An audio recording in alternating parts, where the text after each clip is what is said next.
Right. And so what I'll do now is I'll turn that off. And I'll ask everyone. Okay. Can everybody see that homepage? Yeah. Yes. Okay. Okay.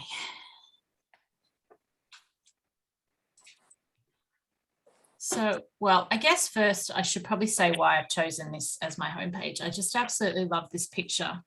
In a way, when you look at it, it's really, to me, what permaculture is about, taking nature and learning to live with it. And, you know, when you look at this picture and there's all these houses, you know, sort of around the lake, and you've got Mount Fuji in the background, and there's the autumn leaves are changing, and, you know, at any given point in time, you could be dealing with a volcano. You know, it's just kind of, it's learning to deal with nature, learning to be a part of nature, learning to, you know, make the best of what you've got, and be a part of that world rather than be a separate entity, if that makes sense.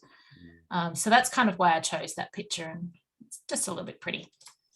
So acknowledgement of country, I'd like to begin by acknowledging the Wonnarua people, who are the traditional custodians of the land on which our home, Carinya Downs, is situated. I pay my respects to their elders, past and present, and I extend that respect to all Aboriginal people and Torres Strait Islander people at this meeting. Yay. So I'll start with who am I guess. I come from a background of policing. I did 11 years as a police officer. I worked in Sydney, started in Sydney. I went to Goulburn as a teacher for a while. I was teaching the high-speed pursuit driving in Goulburn, and then I joined the Highway Patrol and I went to Muswellbrook for a few years, and that's where I ended my career. And unfortunately I ended up with PTSD and major depression, which is something very challenging to live with. And it's been about 10 years now since I've been in the police, and I still do suffer quite badly with PTSD. And I found that gardening over the years, and I'll say gardening has been an outlet for that. It's been a way of just getting out in about with nature and just trying to forget about, you know, a few of those things that are happening in the background. So when I left the police, I've worked in several other fields. I was a debt collector for a while. I'm a qualified bookkeeper. I'm a qualified beauty therapist. I've kind of bounced around a few different things. I've done a diploma in building design and project management, and I'm currently working as a design review officer for a development company. So I review designs that come through for a new estate. So that's kind of where it's taken me to. And as part of that building design course, I found that I really, really enjoyed sustainability. That was my favorite subject, and I really learnt a lot, and it really opened my eyes to things I'd never considered before in terms of our earth and my personal footprint on that earth. So at the time we were living on 2 acres. We bought 2 acres about 12 years ago, and that was mainly to do with the PTSD and just wanting to get a little bit further out of town, away from people. And then society started to encroach on us, and they started to develop and build around us. And so I said, that's it, we're out of here. So we bought 25 acres in Lochinvar, and we've been here for about 2 years now. So I kind of say that I fell into permaculture by some ordained destiny, but really it was just a complete accident, because I had never ever heard of the term permaculture until just over 2 years ago. And honestly, it's really changed my entire view on life in general, I think, and how we do things. And yeah, So Yay! yay for me. I'm awake, I'm alive. So I guess in terms of my qualifications, I've done building design, project management. I've got the policing background. I've got a certificate in workplace training and assessing.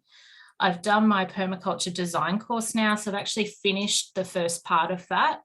And I'm now moving on to my second part of that, which is a teaching qualification, which a lot of, I actually don't know if any other permaculture centres offer that, or if that's the only. I'm doing it through Maura Gamble, sorry, and I think she might be the only one who's doing the double certificate.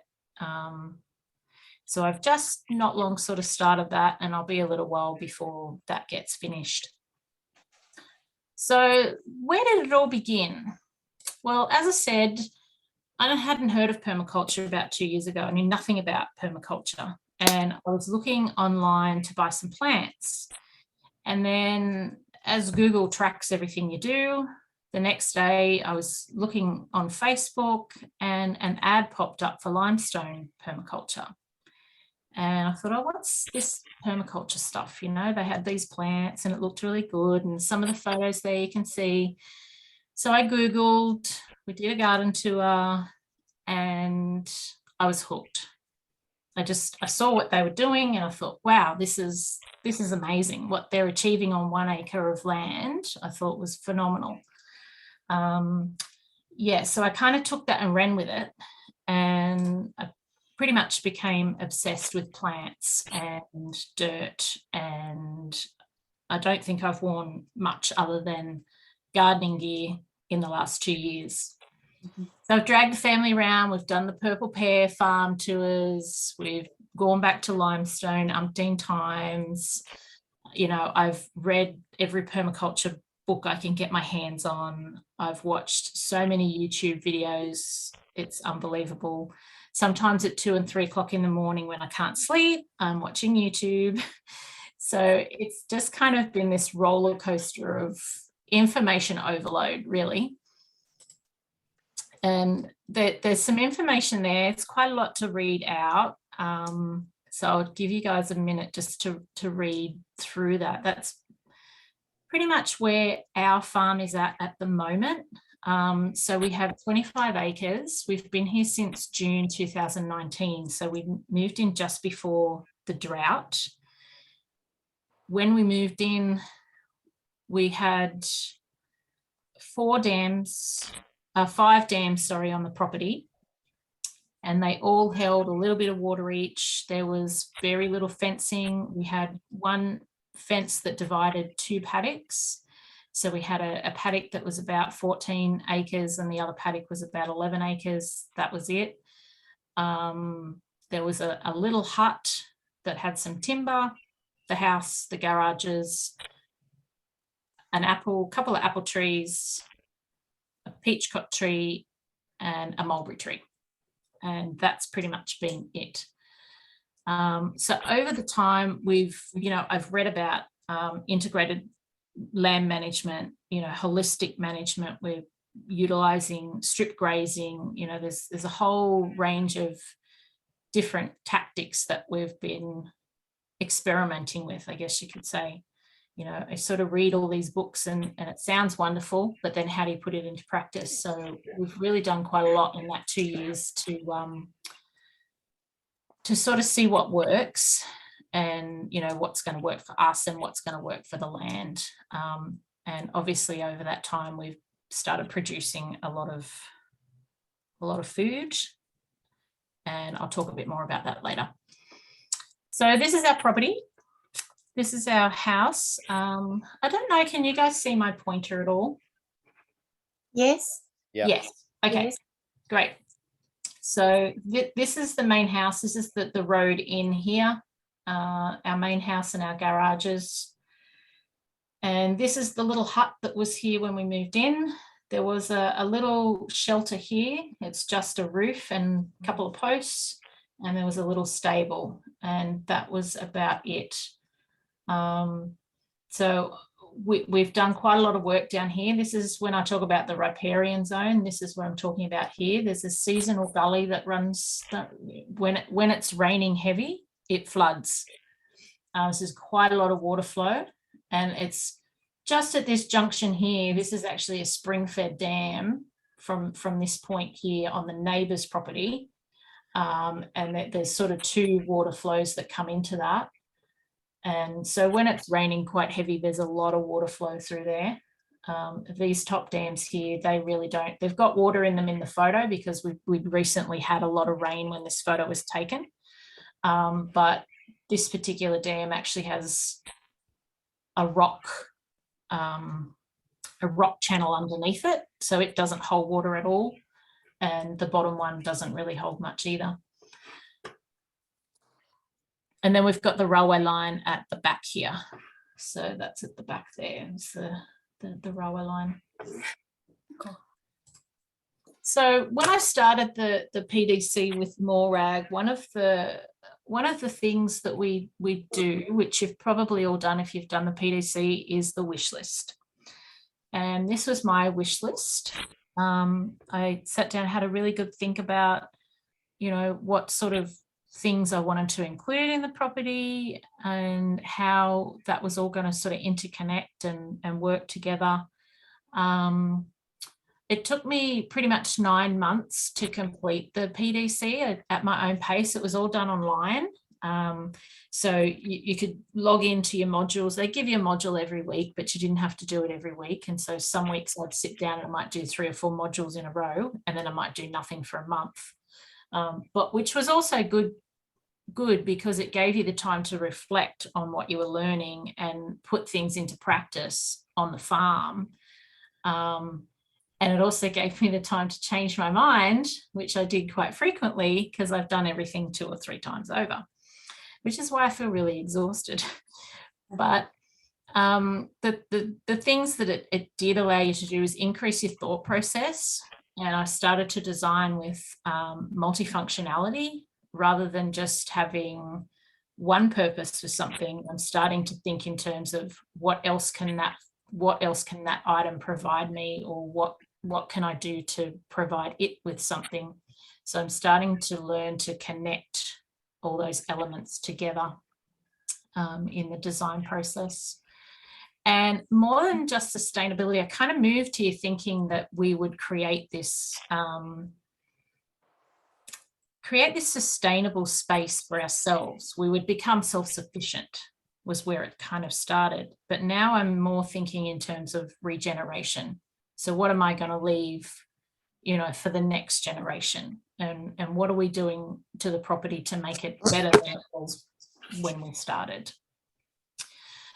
Some things probably missing from the wish list, maybe income. I've kind of maybe covered that under the education side of things, but I didn't really think about making an income when I started the design course. I was just more thinking about designing the property and where I was going to put plants and that sort of thing. I wasn't really thinking ahead to, can I make this work for us as a business? Wildlife is another thing that I didn't really consider at the time, whereas now I'm really thinking more towards putting it, like we've started a wildlife corridor and a few other things that incorporate the nature that's already here and the wildlife that's already here, and then obviously preserving for the future. So that's something we didn't really think about when we first moved here, but now it's something that I'm really thinking, okay, well, I can plant a bunya nut because it's a 30-year plan. I might not still be here, but the next generation of people who are here are going to be able to enjoy that. And so I can design some of the, and we've got the space to design those bigger elements. So this was the site analysis I did for the PDC. It's a very basic site analysis, just looking at the sun patterns, the wind, where your winds, hot winds coming from, where your cool winds coming from, access, and just starting to think about the contour of the land, you know, your water flow and that sort of thing. Again, these are things I had never, ever thought of before. Even though I'd done a building design, there's elements there that are similar, but completely different to, you know, having a permaculture design aspect. So we did a zone sector analysis. So this was just starting to look at the zones and what we would do with the property, whether we could incorporate all 5 zones. There's some diagrams I'll show you later, but I think ultimately we'll probably end up stopping at zone 4 because we'll probably end up with majority of the property being managed somehow.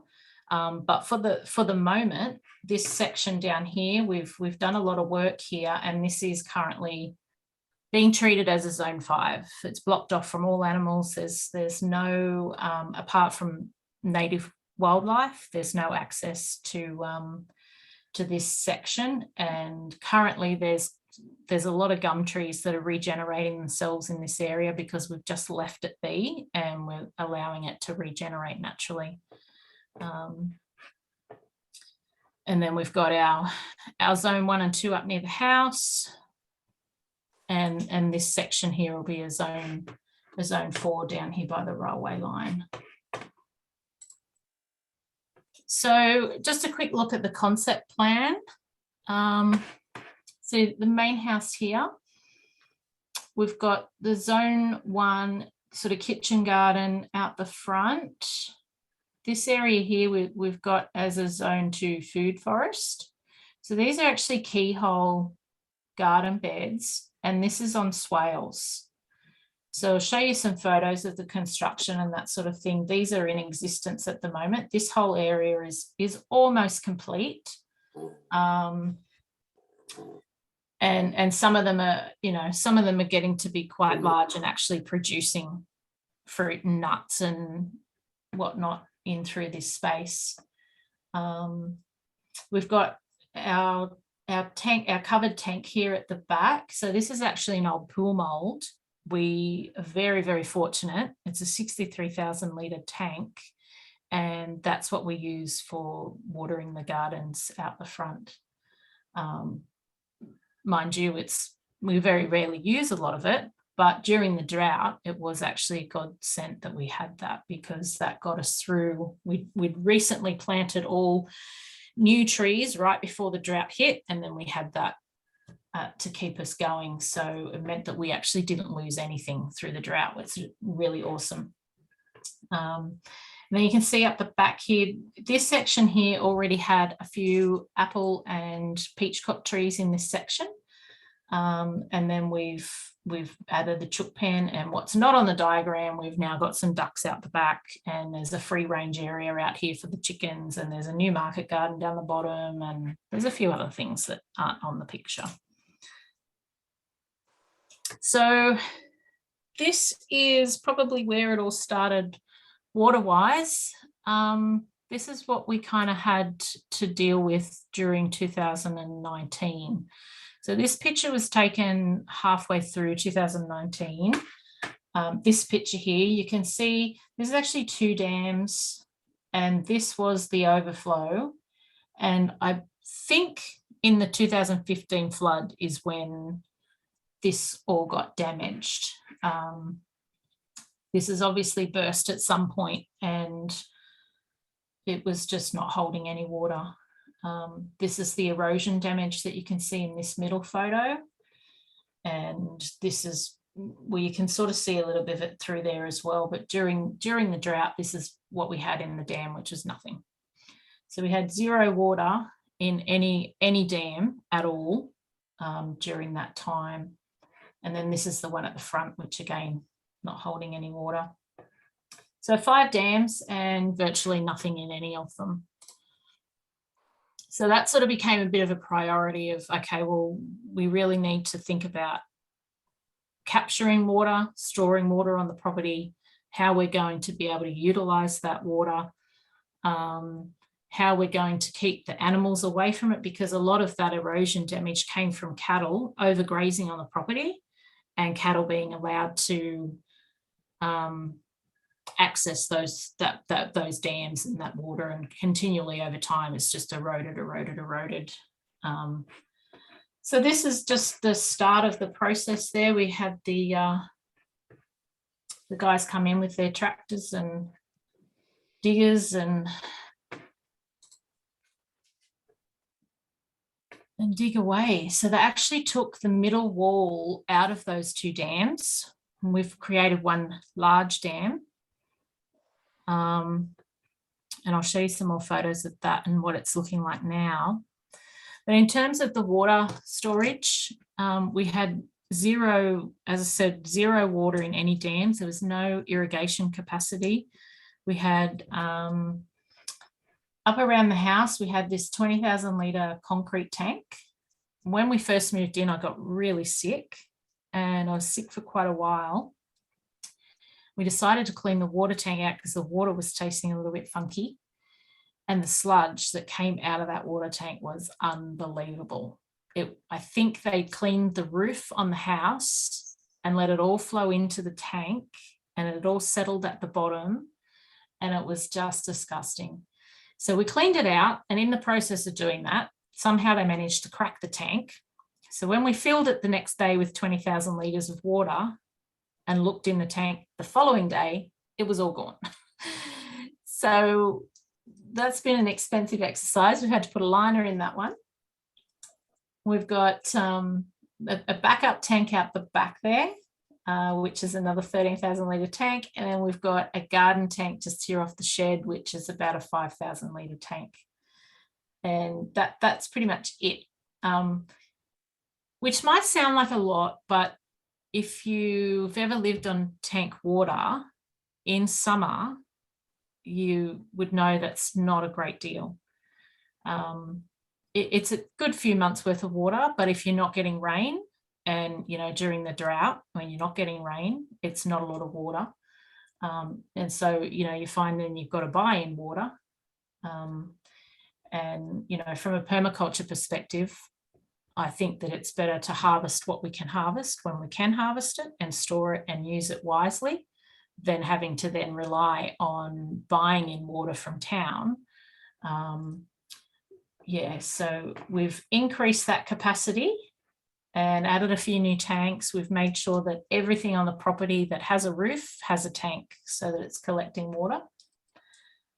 We have put in an irrigation line from the back dam all the way up to the top of the house, and it comes through this back section, and then it actually comes out the front, so we can fill those top dams from the bottom dam, and we can also fill our pool if we need to at any stage, which gives us a firefighting capacity as well, which is also a consideration because we are in a bushfire zone. So that's another aspect of the design that we need to consider, is what plants we're putting in for bushfire and what firefighting capacities that we have if the time comes.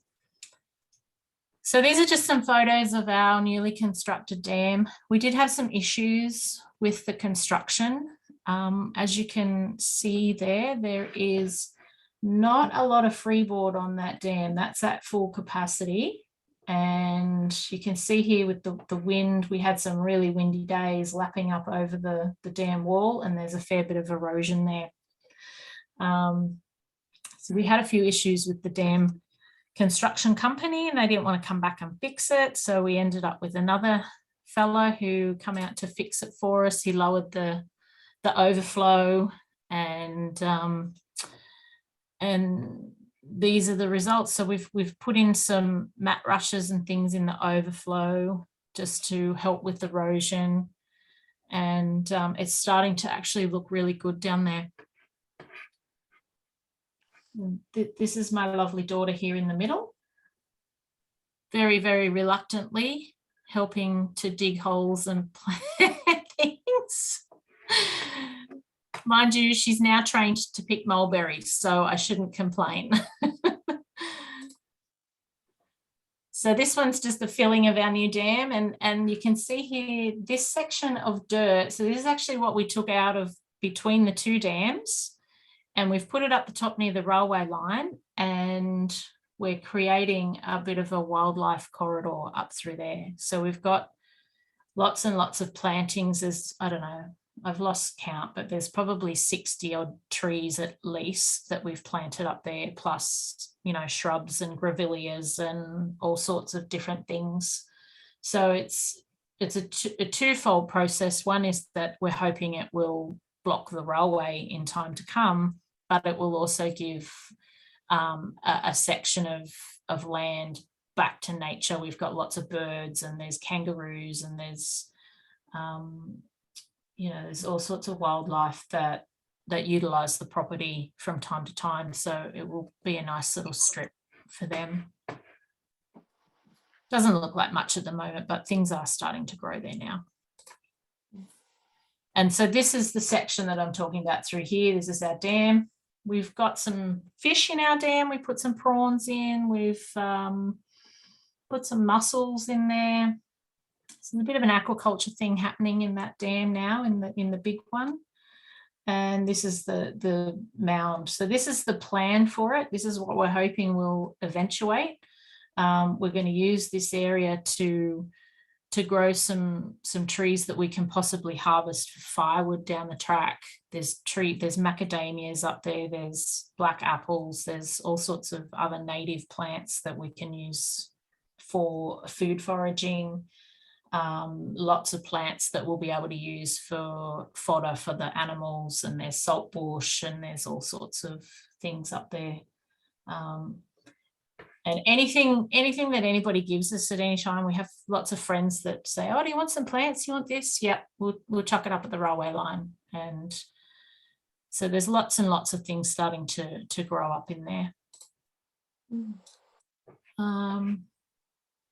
So these are just a couple more photos there of what it's looking a little bit more like now.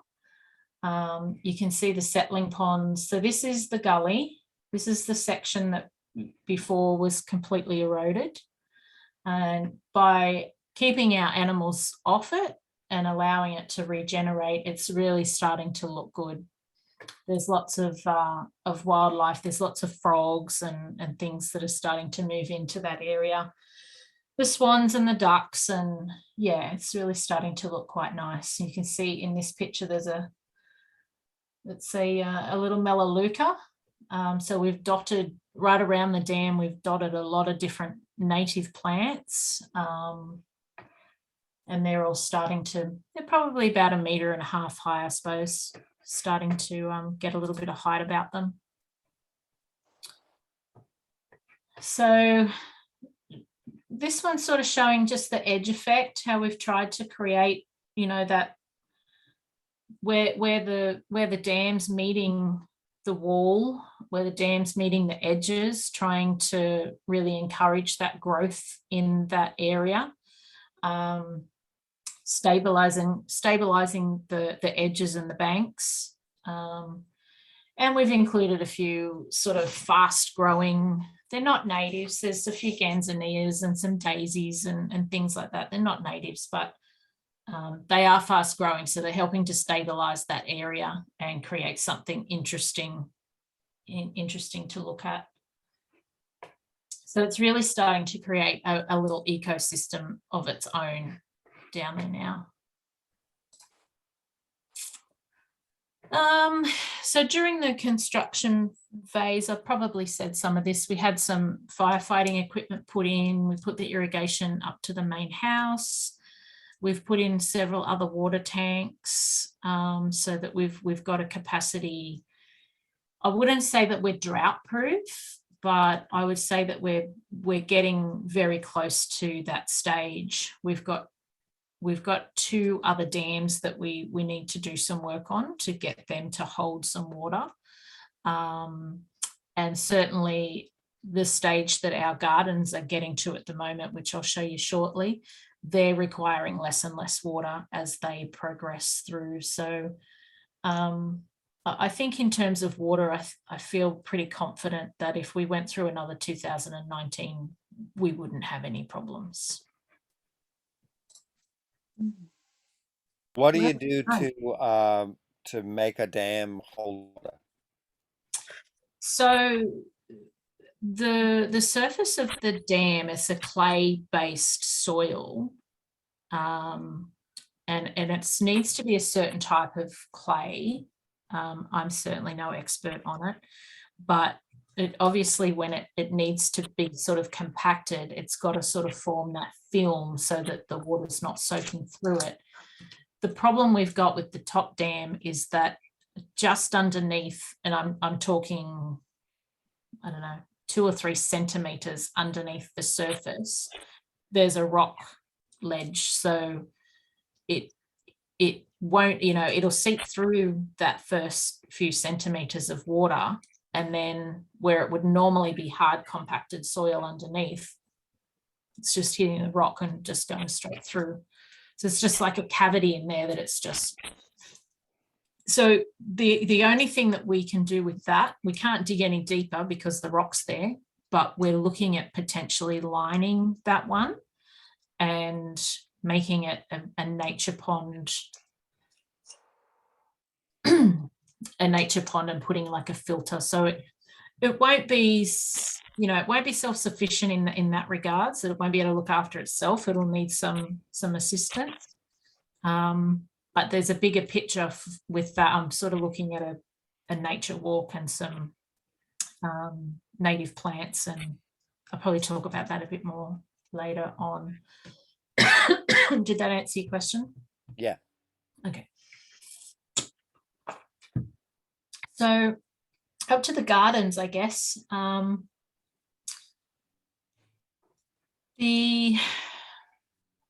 The gardens that we had when we arrived, I said there was a mulberry bush and there was a couple of apple trees and a couple of peachcot trees. And these photos here show you out the back where the apple and the peachcot trees are. And you get a picture of our lovely dog Tassie. She's, by the way, a very, very good snake detector. She's detected, I think, about 15 or 16 snakes since we've been here. So we're very happy with her progress.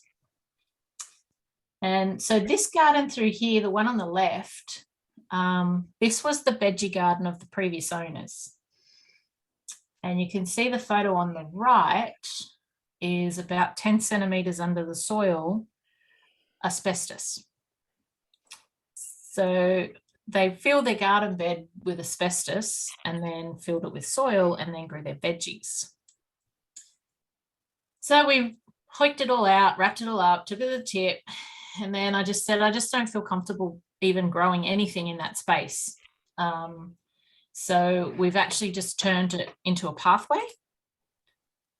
And this is what it's sort of looking like now. We had our trusty digger man come in, and he's dug out all the retaining wall and whatnot was there.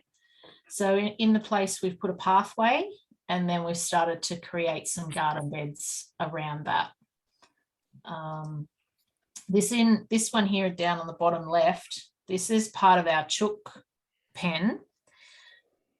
So the chook pen's actually feeding, when it rains, all the nutrients is all flowing into that garden bed, and it's feeding the banana trees and the apple trees and whatnot that's in there. And further down the end here is our duck enclosure. And that's my dad, who is, I'm sure, an Italian concreter in a previous life, because he literally just says, just concrete it. He absolutely loves it.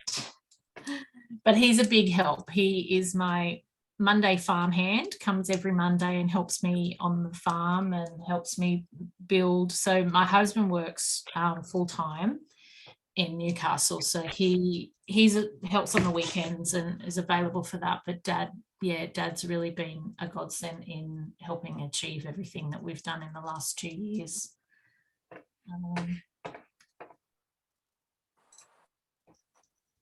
So this is what the front yard looked like when we first started. Pretty much nothing, blank slate, just grass, a couple of trees, one mulberry bush. I started to learn about swales, and I thought, oh, this is really good. I can put some swales in, and I can capture the water because it's on a hill and it'll run down. And So I dug all these swales and I put a few fruit trees in, and it kind of looked a bit of a mess. And then the grass started growing up, and then it got more of a mess. And I thought, this is not working. So I moved a few trees around and I started putting in some garden beds. And then it started to take a little bit more shape and a little bit more form.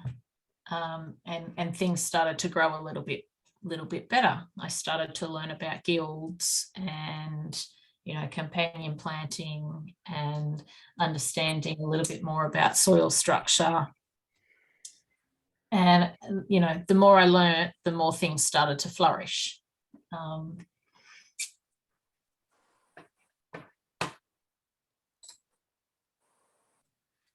So this is just showing how we've created some of the garden beds, composting in situ.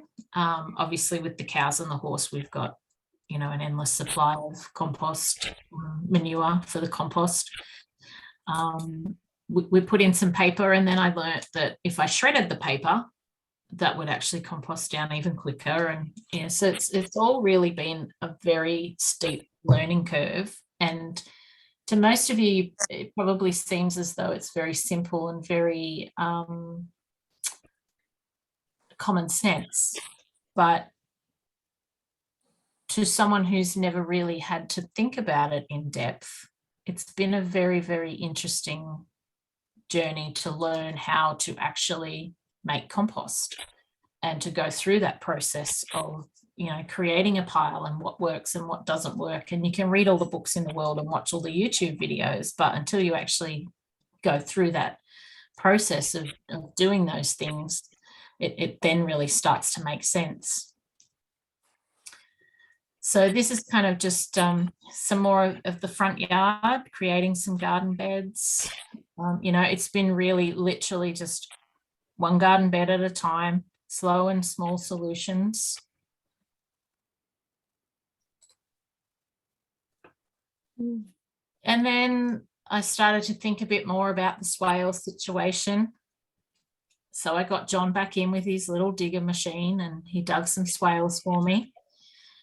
And what I got him to do was, as he's digging the swales, he's moving all the dirt across, and we created some of the keyhole garden beds. And as he's doing that, I'm folding in clay breaker, and I'm folding in, you know, the shredded newspaper and the compost. And so it's composting in situ as it goes along.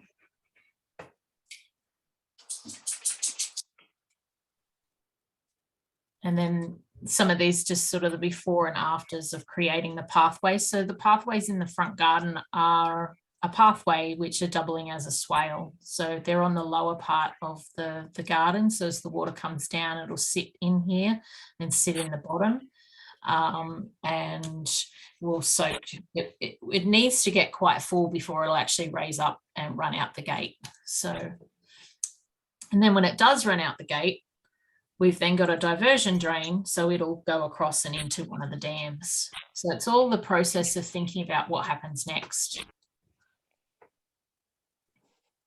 And then, yeah, this is just a before and after of some of our garden beds. So that's our almond tree. So that one's just on 2 years old. We're getting our first harvest off that this year.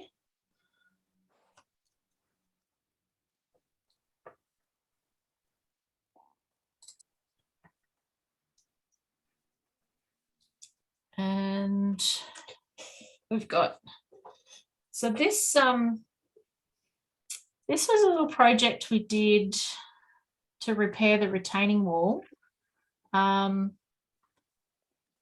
It wasn't really in the design plan, and then we sort of really looked at it and said, well, it really needs doing, so we might as well do it, you know, before all the trees start getting too big. So we've pulled it down. I've pulled all the trees out. I have to pull everything out so that they could get in with their digger. So this is where all the trees are planted. So I'd pulled all the trees out. We've started to recreate the garden beds after the wall's gone up. And then I kind of had a bit of an aha moment. And it's like, oh, yeah, that kind of really makes sense if I do that. And I had this, this black pond that started out the back, and then it come out the front, and then it went back out the back.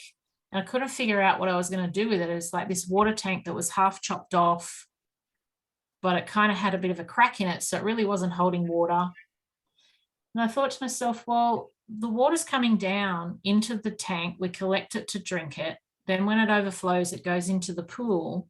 Why don't I put the pond at the top of the system, fill it with some fish, so when it overflows, it's feeding the whole system as it moves down into those swales.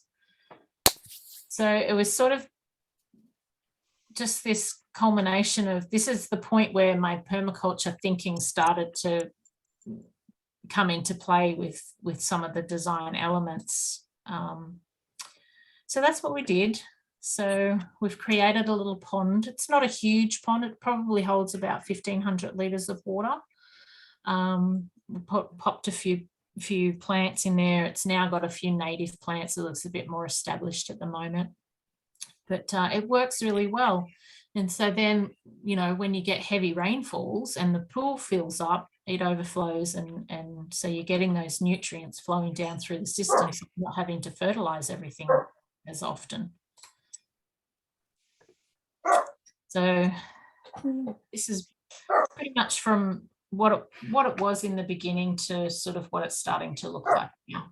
So we're starting to get a few guilds around. In each garden I've put a deciduous tree at the top. So on the northern sort of side of the garden, everything is deciduous, so that we still get that beautiful light through in the winter time, but we get some lovely shade in the summer.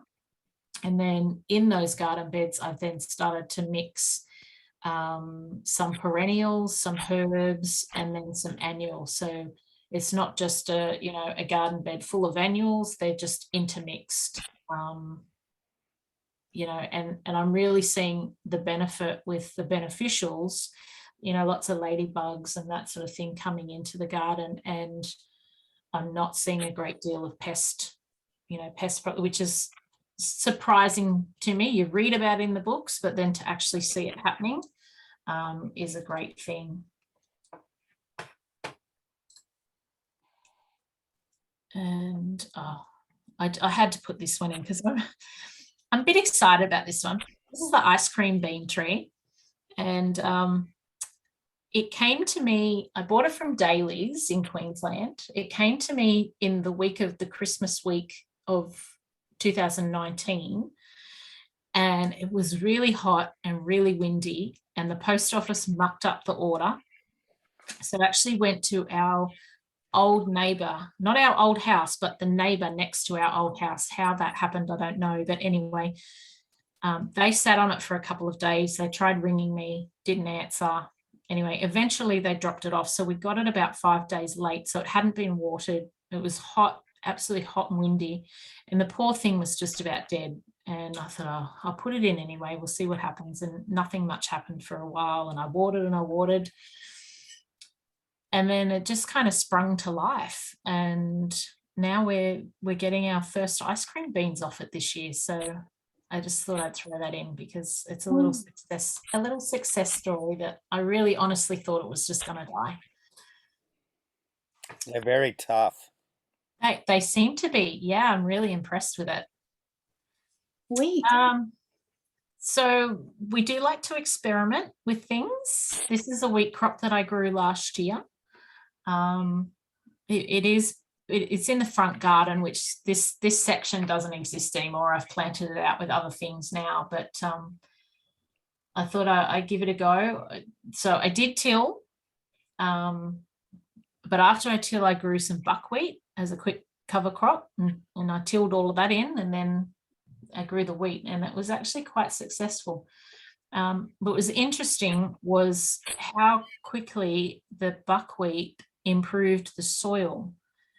Even though I was tilling it, it still made quite a difference to the soil quality and the structure. And then this is just another little experiment that we did with some red clover and some lucerne. So I actually did 4 rows here. 2 of them you can't see because there's nothing there, but the first row I left that was our control row, I guess you'd call it. We just put the clover and lucerne in with nothing else. The second row, which is also non-existent, we put Charlie Carp on it for when we seeded, and we also did it another couple of weeks after. And then the third and fourth row, the third row I put Charlie Carp and compost, and then the fourth row I just put compost. So a year later, they have reseeded themselves. And I think it's a great little example of the power of compost, because the row with nothing has grown nothing. The row with the Charlie Carp has grown nothing, but the two rows with the compost have reseeded, and they're actually starting to spread now through the paddock. So I thought that was quite interesting. So we like to do those sorts of little things and just see what works. And I guess you could kind of say we're testing the books to see how, you know, legitimate some of the claims are that. So this is our new market garden. This one started back in February this year.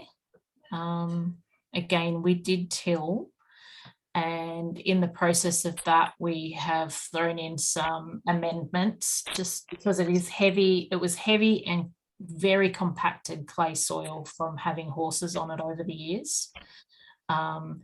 So then we threw down lots of cardboard and straw and some fresh new dirt. And I don't have any photos of that now, but I'm using that to grow lots of bits and pieces for the markets.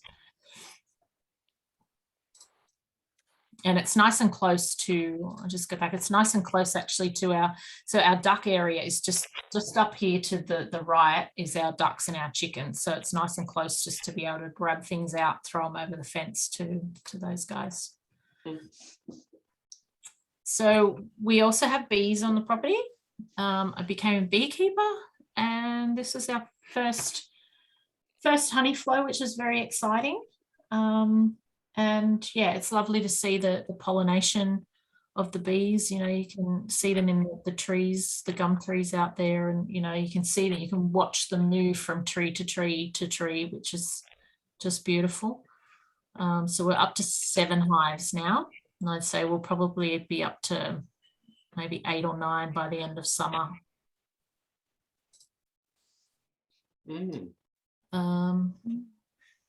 So recycling, everything gets recycled here. Nothing goes to waste. Marketplace, I love it. Somebody's got something on Marketplace, my hubby's out picking it up. So our chook pen costs us about $20, and our duck pen cost us about $30. All the other materials were either scrap bits of material that we had lying around or bits we picked up on Marketplace for free.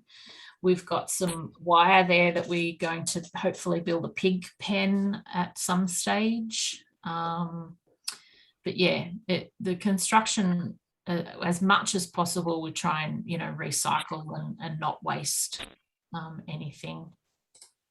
Which also kind of means sometimes you've got a lot of crap laying around, but eventually it gets used. So we've got, this is the chook pen here. So you can see it's nothing flash, but it's all old bits of timber. We've got a roller door for the roof. We've got a roller door for the door. Just some old bits of sheeting. Somebody's old screen door they didn't want is the entry. Great. Yeah. So we've got so that's just a photo of the chickens with some old guttering. We've just used that as their feeder, so it's just whatever we've got laying around that. Yeah. And our duck enclosure. So again, we grabbed an old baby bath that was going free on Marketplace, and I said, look, that'll do. 2 ducks get in it at a time. They don't fight over it. They just orderly take their time, get in, have a wash. Yeah. The The boy duck never seems to really get in much. I think by the time the girls have had their turn, he's like, why even bother? It's so dirty.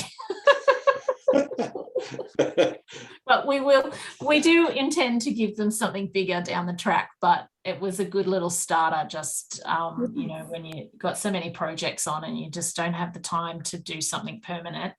But the great thing about it is it's raised off the ground, and the pipe feeds through the fence, and just outside the fence we've got this little banana circle happening. So the duck's water feeds out every day onto the bananas, and it's watering and feeding the bananas. So that's only new. They've only just gone in, so they're only fairly small, but they're growing really, really well. And obviously the mulberry tree, you know, so it's about integrating as much as possible. We've got the mulberry tree inside the duck enclosure, so the ducks are feeding the mulberry tree and the mulberry tree is feeding the ducks. And they're all happy. And the dogs, she's in every photo, I think. She's everywhere. So we've got, we're trying to use lots of natives where possible. We're trying to create windbreaks throughout the property. We've got, that's a little bunyan nut. We've got a couple of those planted around. I mean, they're going to grow to, you know, 40, 50 meters. They're huge. But we've got, yeah, silky oaks and red cedars and all sorts of different gum trees, and just trying to provide multifunctional spaces that provide shade for the animals, that provide windbreaks, they'll provide food, you know, eventually they'll provide firewood, and they're a great little space for the wildlife as well. Mm. And they're just a couple of photos of there's some of the new sections out the front that we've planted. Got some ruby saltbush, finger limes. There's some kangaroos kangaroo paws, thank you, that I grew from seed, that I didn't think they were going to survive. They just seem to take forever to grow, but they've made it. And we've got some new little sandpaper figs that are coming on. So everything's still, you know, quite young, but going really well. And they're just a few photos out the back of a few of the small trees that we've planted.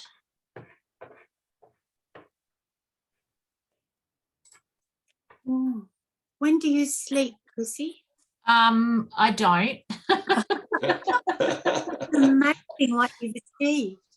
Honestly, when I was putting this together, lately I've been very exhausted, I've got to be honest. And I haven't been particularly well this year on and off either, but I was putting this together and I thought, we've actually done so much in this 2 years. It's no wonder I'm exhausted. Yeah. And a lot of it you can't see either, you know, irrigation and taps and, you know, water, and a lot of that you don't necessarily see, but it's time consuming. Yeah. It's a fantastic achievement. Yeah, thank you.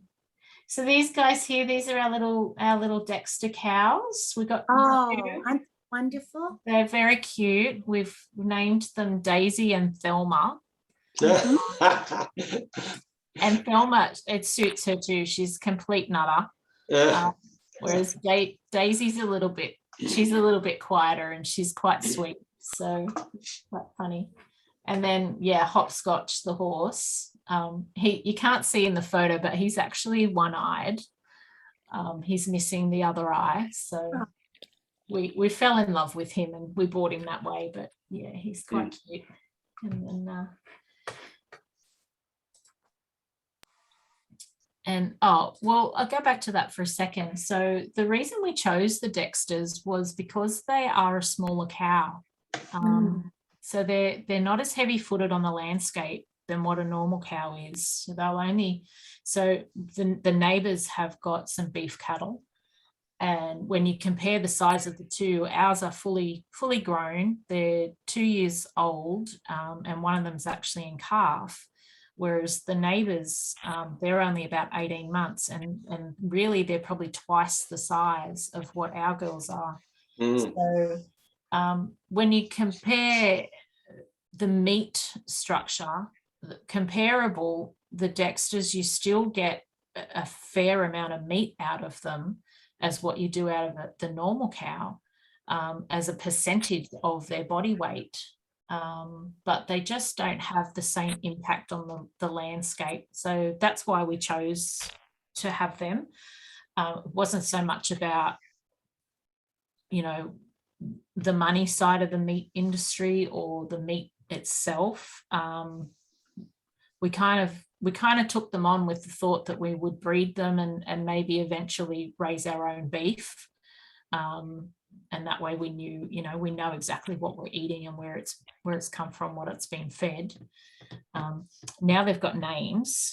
So That was going to be my next question. we'll see. Yeah. Well, one of them's definitely in calf, and if she has a girl, it'll get a name and it'll stay. If she has a boy, well, we could have some issues on our hands. I'm not sure yet.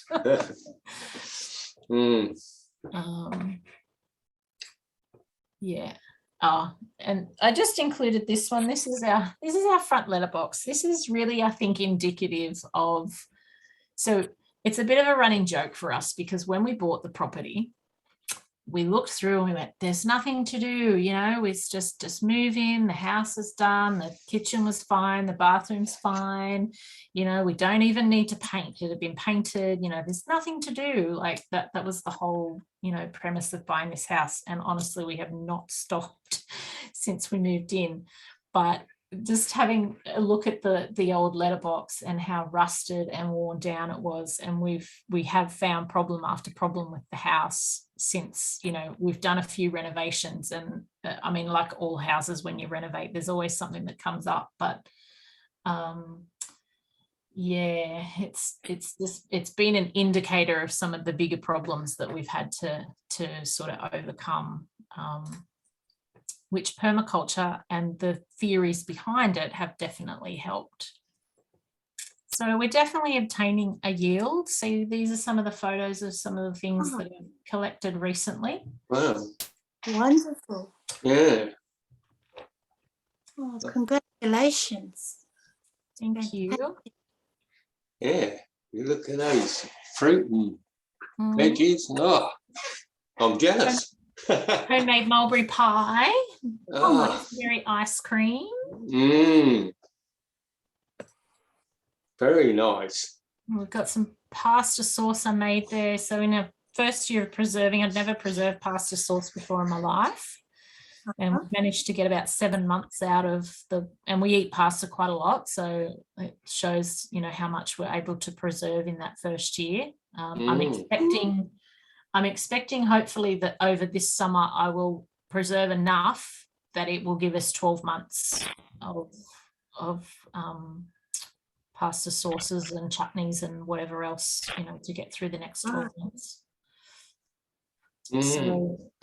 So some of the outcomes of obtaining yield, it's been learning to combine the herbs and the flowers and you know, your nuts and that sort of thing to create new and different meals,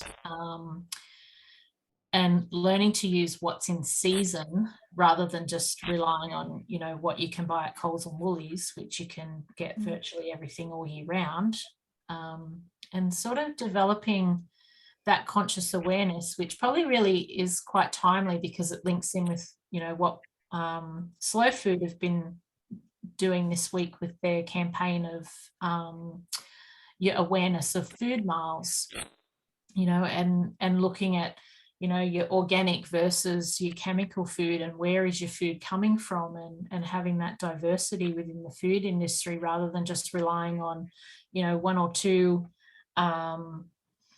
commercially grown products, you know, really starting to get back to some of those heirloom varieties and seed preserving and that sort of thing. You know, which kind of leads into the diversity of it all. So we've got, at the moment, I mean, this is just one example of what we're trying to do, but we've got 3 different varieties of raspberries. So we've currently got the summer, we've got an autumn bliss, and we've got a native raspberry, which fruits in the winter. And I'm just about to to secure a fourth raspberry, which is also a native raspberry, which fruits in the spring. So we should, you know, theoretically be able to harvest all year round fresh raspberries from the garden. So I'm loving that. And if any of you haven't tried the Atherton native raspberry, if you ever get the chance to buy one or try them, they're absolutely delicious. Can you grow them from a cutting? I haven't successfully grown them from a cutting, but they will produce little saplings, and they're a bit hit and miss. They can be a bit finicky to transplant. Let's say of the ones I've done, it's about 50% that have succeeded. But once they get a little bit established, there's no stopping them. They'll just go. Yeah. Yeah, I always thought it was too hot for raspberries in this area. No. Yeah, I would have thought so too, but no. All of the raspberries I'm growing are going really, really well. Man, it's amazing. Some of them are in full sun. The native ones I've popped, they get mostly full sun during the day, but they get some protection from the afternoon sun. And that's only because they're an understory, they're a rainforest understory variety. So I've just given them that sort of microclimate to help them along. But the others are going really, really well. Yeah. Well, put it this way, I mean, I make raspberry jam and I'm harvesting enough to make jams with them. So yeah, wow, that's lovely. So part of the journey, we've started producing an income from it. These are some of my market photos. I do edible flower bouquets at the markets, and you know, eggs, honey. We've got jams, lots of fresh fruit and veggies. I've started putting some dried herbs, dried herbs and spices. Amazing. They're just a couple of the photos of some of the things we're doing at the markets. I did a few veggie boxes. People come to the farm and pick up some veggie boxes. I did that a couple of times with some excess that I had. And this all just started, like the markets all just started from selling. It was just excess. We had so many eggs. And I just said, well, how am I going to get rid of these eggs? Because a lot of the Facebook pages, you can't advertise for eggs. And so it just kind of started that I said, okay, well, maybe I'll go to the markets because they're on a Thursday, which really suited me. So I just started. You're talking to people. So I just started selling eggs at the markets, and it just kind of snowballed from there to, oh, well, I'll make some jam. Oh, well, now I've got honey. And yeah, so it's been quite good. So I guess, you know, what's next? Well, this picture is kind of really, I saw this and I went, yeah, that's kind of me. It's a bit of a wandering road, just kind of through the countryside. What's around the next bend? No one really knows. It's a bit of a journey, and you know, one thing that I'm really interested in is native plants. I am Aboriginal. My sister is an Aboriginal artist, and she's seen here drawing a picture on our shed wall, which is depicting, you know, a meaningful depiction of what's happening on the property in terms of plant and animal life. And, you know, so it's really about embracing our culture and being able to honor, you know, our culture and the land and that sort of thing. So that's amazing. So planning, I think our next step is we're planning a bush tucker walk up around the top the top dam. These are some of the plants that I've got sitting in pots ready to go. So I've already purchased them, and I'm just letting them get a little bit bigger so that, you know, when they go in the ground, they're a little bit more established. But I mean, this is probably, I don't know, like a tenth of what I've got. I think I've probably got about 100 or 150 plants there. ready to go in. It's just all a matter of time. And so this is kind of what I'm planning with it out the front there around that. I was saying before about the dam that's leaking water, looking at probably making it into a bit of a nature pond. And this drawing is probably a little bit outdated. I've sort of got some different ideas that I'm working on, but essentially I'm looking at putting a swale on contour underneath the dam, and creating a bit of a bush tucker walk that, you know, sort of meandering path, so to speak, that will lead you through a native section and just, you know, go for it with all sorts of different natives. And this is the section I'm talking about up the top. So I sort of put a swale around the bottom end of it, and this is actually our septic transpiration area up the top here that's fenced off. So I'll probably turn that into something a bit more productive than what it currently is. And that's the other thing I'll probably look at doing too, is that currently all our water usage is single-use water. So we use it goes straight to the septic. So we may eventually look at tapping into that line and running some of that out to the front and running it through some reed beds, and then allowing that to then flow onto the front garden into those swales, and water the front garden that way. So yeah, that's some of the list of things that I've already got, and I couldn't fit them all on the page, so there are lots more than that. And that's just our overall kind of plan for the property, which is lots of work. Yeah, amazing. Lots of work. But I'm hoping maybe one day that, you know, one day it might be nice enough that we can do some farm tours or do some education with some kids, tours, you know, that sort of thing, and see where it goes.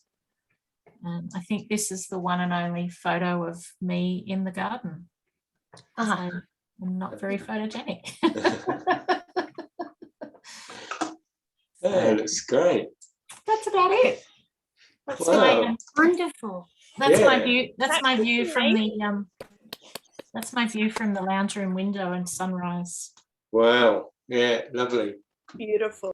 Yeah. Yeah. Lovely, Yeah. Crissy, thank you. That's it. Yeah, that's Yeah. great.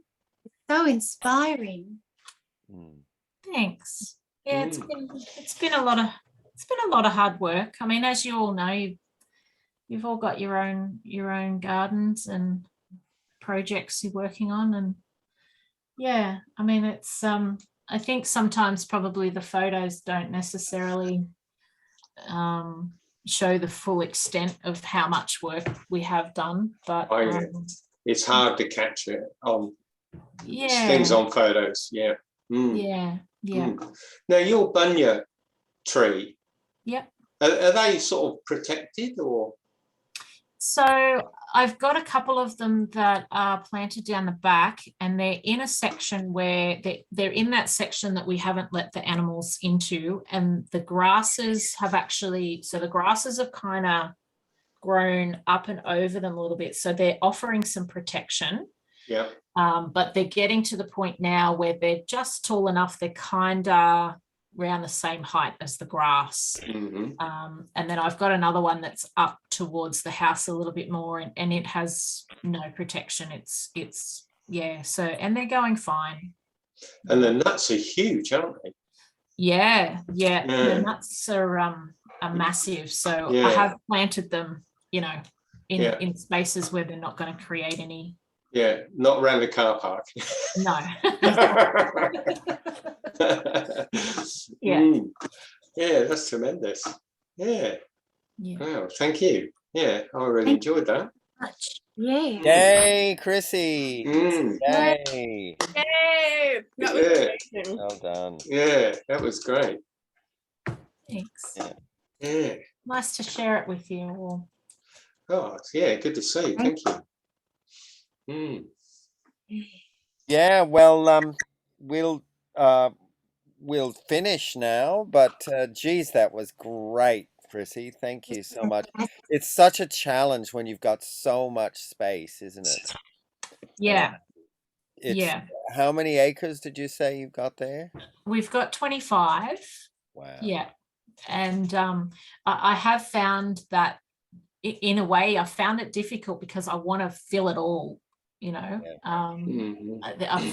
But so I've had to actually pull it back and go, you know what, tight and compact is just as good and better really for management of it than trying to do too much here and too much there. Yes. Yeah, so I did have some plans of doing some more sort of further out the back, but I've actually decided no, I'm not going to do that now, and I'm going to fill in some gaps that are around the house. Still got a lot of space around the house where I can put some more bits and pieces. So, and you've got the horse and the cows, and they really kind of need some wide open space, don't they? Yeah. So, yeah. Great. Yeah. Very good. Yay! Thank you. Yeah. Thanks again. Yeah. You'll have to do a visit when, I don't know, we're all allowed to do that. Well, we'd love to do it. I'd love to. That's amazing, Crissy. Thank you. Yeah, well, we'll go around and everybody say something that they liked about tonight, something they're looking forward to. We'll start with you, Alan. Well, that was a lovely presentation. Thank you, Crissy. And yeah, it's really good to see what you're doing. And seeing that big bunyip pine reminded me, we stayed at a place on the border with Victoria, and they had this big bunyip tree in the garden. And when we were sort of going into the place, one of these cones fell down. And I said to the wife, I'm parking in the street. It was huge. And I mean, it'd knock your head off if you were walking under that. Yeah, it's amazing. Yeah. But no, that was brilliant. And the exciting thing that I've done recently is I actually picked some mulberries off a tree in the middle of Newlampton. Oh, well done. Yeah, just on a spare bit of ground next to somebody's house. There's a mulberry tree with laden, and people just ignoring it. So we've had 2 nice feeds of mulberries out of that. So that was good. That's me. Tracy. Oh, I really loved your presentation, Crissy, and I've been taking notes of different things that you've been doing that I thought, oh, I'd like to try that. And especially the native, the bush tucker plants. Thank you very much. Thank you.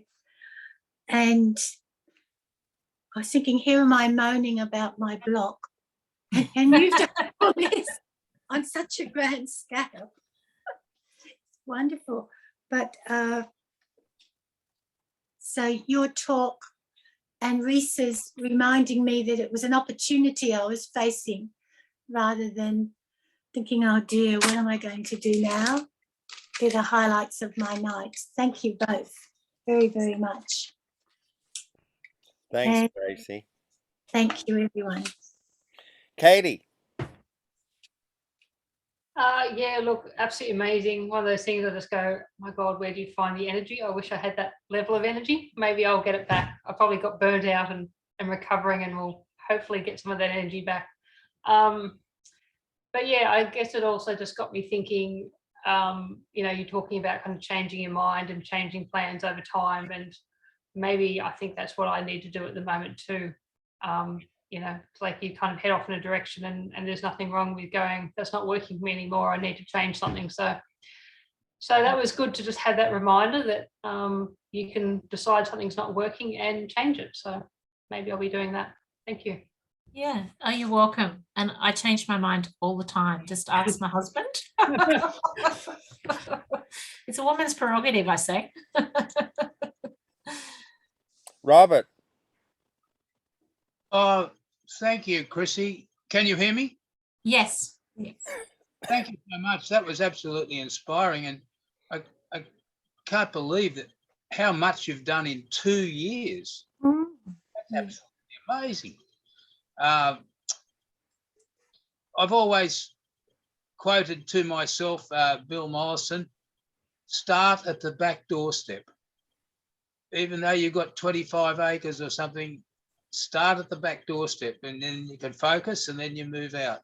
Yep. And his other quote is thoughtful and protracted observation. Yes. But I'm amazed how much you've documented and Yes.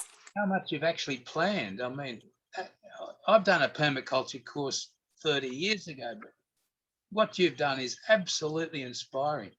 Oh, And- thank you. And I truly, and I think there's so much benefit in taking the before and after photographs.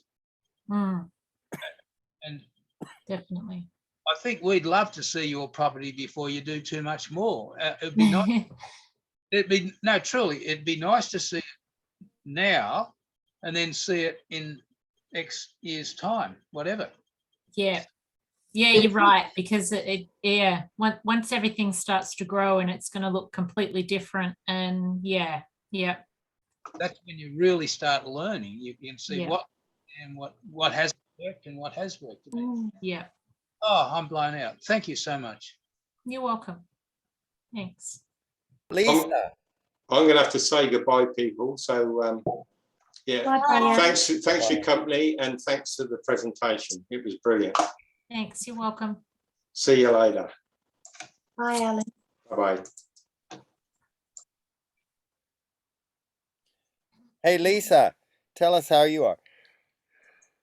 Lovely to see you all again.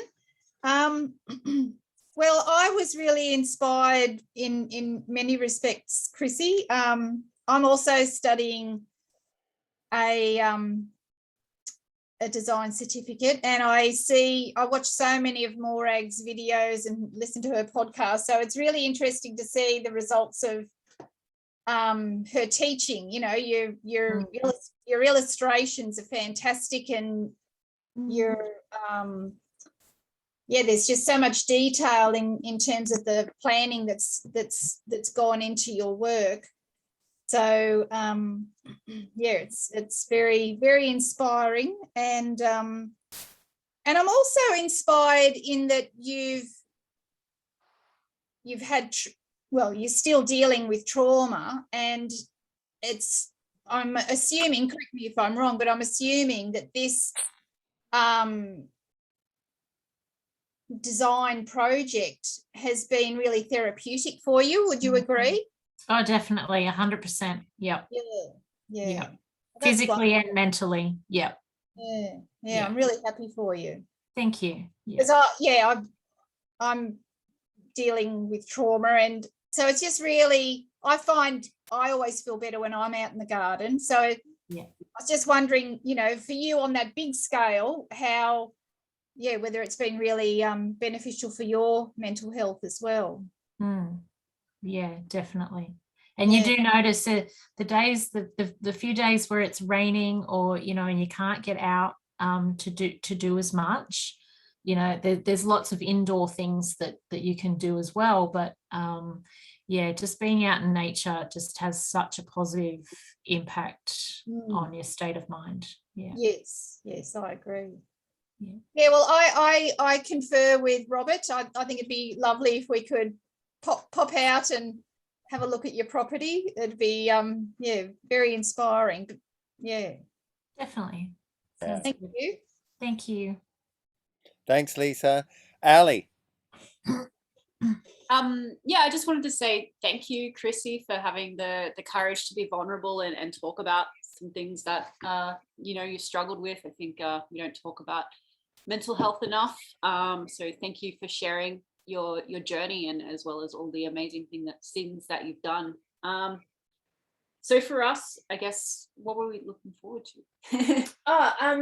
We put out like a basket at our front gate because we live on a main road, and we've put our excess like fruit and whatever and lots of seedlings in it for people just to take for free. And then today someone left a bunch of rhubarb, which is like the most exciting thing ever. So I am looking forward to more of that. It's been very fun.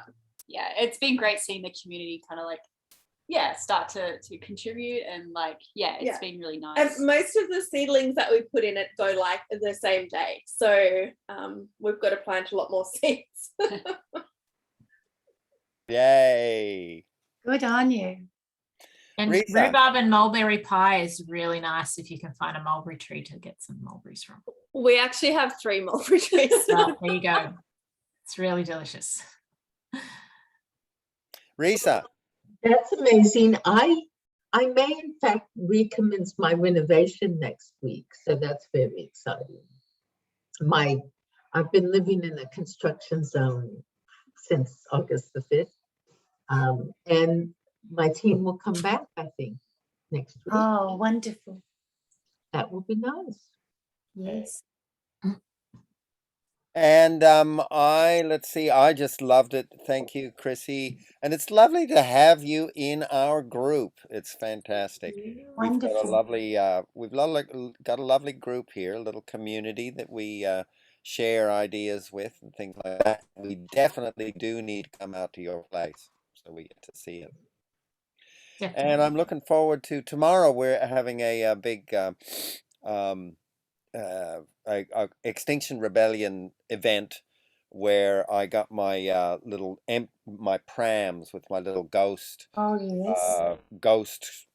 babies in it, you know, poetic little things to talk about the future. Anyway, it's all lots of fun. I've been enjoying another group community as well of the activists that way. Oh, and Matt's there. Hello, Yes, Matt. Matt. I just got home from work. Oh, Well, it's nice to So have you this is our here. first go at recording this.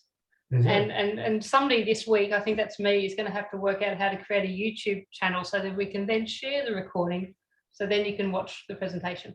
yes. That's what I As have. long as everyone's given their permission. Yes. And Yes. you will be at the very end. I was at Sandgate Station yesterday, Ross, Yeah. and there was a coal train stopped right beneath me. I thought, oh, It's still being recorded, by the way.